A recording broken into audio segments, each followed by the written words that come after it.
Dr. Tony Huge of Enhancedathlete.com, and I've got Brian of Elite SARMS RX here. This guy worked in a compounding pharmacy back in the pro-hormones days and watched the entire evolution of SARMS. So can you explain to us how SARMS evolved from hormones and what's the difference between SARMS and pro-hormones? SARMS do not convert to estrogen.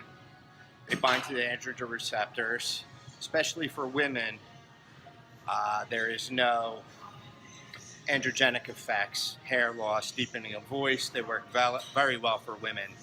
And for men, you don't get the baldness, gynecomastia, and the nasty side effects. They're also absorbed through the intestines instead of through the liver.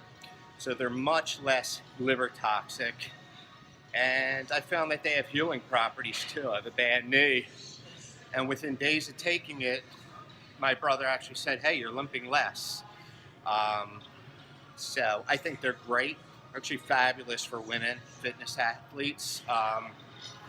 And Dr. Tony Huge here sells one of the best quality SARMs out there. And I pride myself on quality.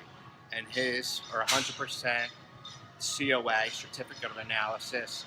And they're just great. I urge anybody, even people who want to bridge it maybe with something else, to give it a try. You will not be disappointed.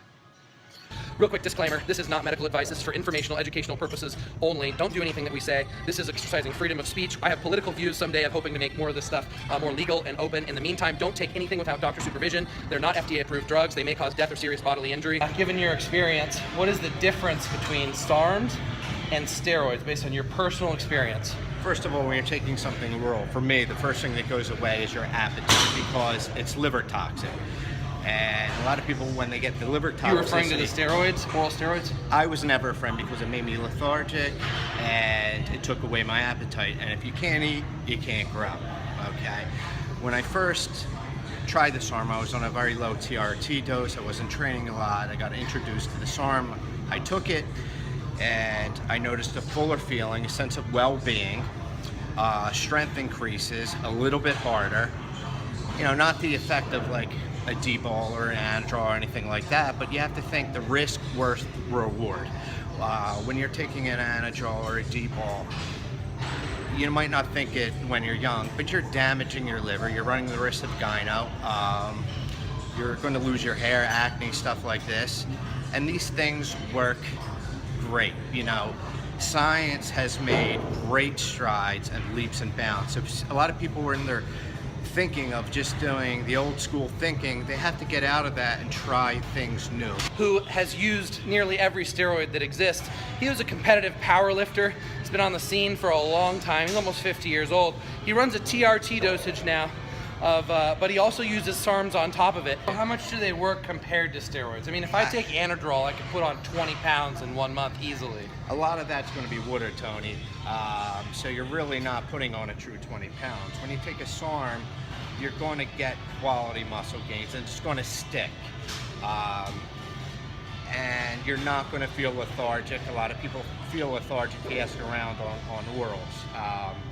So I would say 70%, you know, and the muscle you're going to gain is 10 pounds. Would you rather gain 20 pounds and lose 15 pounds? Would you rather gain 10 pounds and keep it? Me, I'd rather gain the 10 pounds and keep it and know that the liver is not getting a toxic dose. I'm not going to run the risk of gyno. I'm not going to run the risk of losing my hair. I'm not going to run the risk of acne. And it's the risk worth reward. You're reaping the rewards without getting a lot of the risks. So I competed on SARMs for the last bodybuilding competition. Did you get a chance to see? Yeah. Yeah, you saw the video? Okay. Yeah. So I looked great. I looked shredded. I looked like the classic physique. It worked well for classic physique. I'm not sure that SARMs could actually get me like a win in a high-level bodybuilding competition because the SARMs don't give me that full vascular, the veins popping out look. But you know, maybe everyone's not looking for that. Maybe more people are more concerned with their health. in which case the SARMs are much healthier than the steroids. You have to look at it this way, when Arnold Schwarzenegger's are, the guys weigh 220 pounds, and a lot of people like that physique better. Now there's men's physique, which a lot of people like a lot better. Not everyone wants to be walking around at 5'7", 300 pounds. And if you want to be healthier, more mobile, SARMS is the way to go. And like I said, if you don't believe me, get your blood work tested, try them for yourself. So you've seen a lot of users of SARMS experiences. Have you seen people obtain like a competition physique body using SARMs? Definitely. I mean, if you're going to put the work in and you're going to use a SARM, it's a definite ace card. All right, have you seen, we know what the side effects of steroids are, like you said. Have you seen any side effects that stand out about SARMs? I haven't seen anything. I haven't seen anything myself. I haven't seen shutdown, nothing. You go off of them, you keep your game, so you got a lot of the healing properties. I mean, these things were designed for people with osteoporosis, with low bone density, with weakened tendons, people with muscle wasting diseases. And with anabolics, you run the risk of your prostate, you run the risk of your liver, you run the risk of cholesterol problems, you're on the risk of, especially for a female, of viralization. Who wants to grow a beard? Do you know what I mean? So for women, listen, if you think you're going to get an Anavar out there, I hope you do. But for a woman, why would you want to take that risk? And you could obtain these much easier. And like I said, Tony's, they're great quality. They're all COA tested, and they're a fabulous product.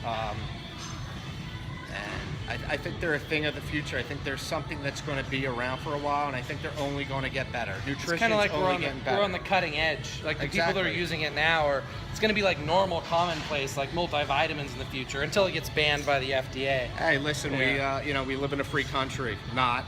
I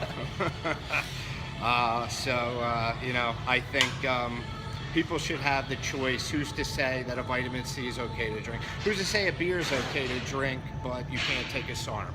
I don't understand the politics of it, but I just know, for me, risk worth the reward.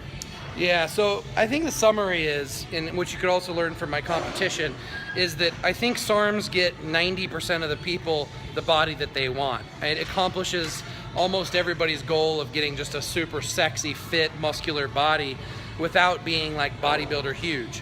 But if someone wants to be bodybuilder huge, SARMs are not going to make someone bodybuilder huge.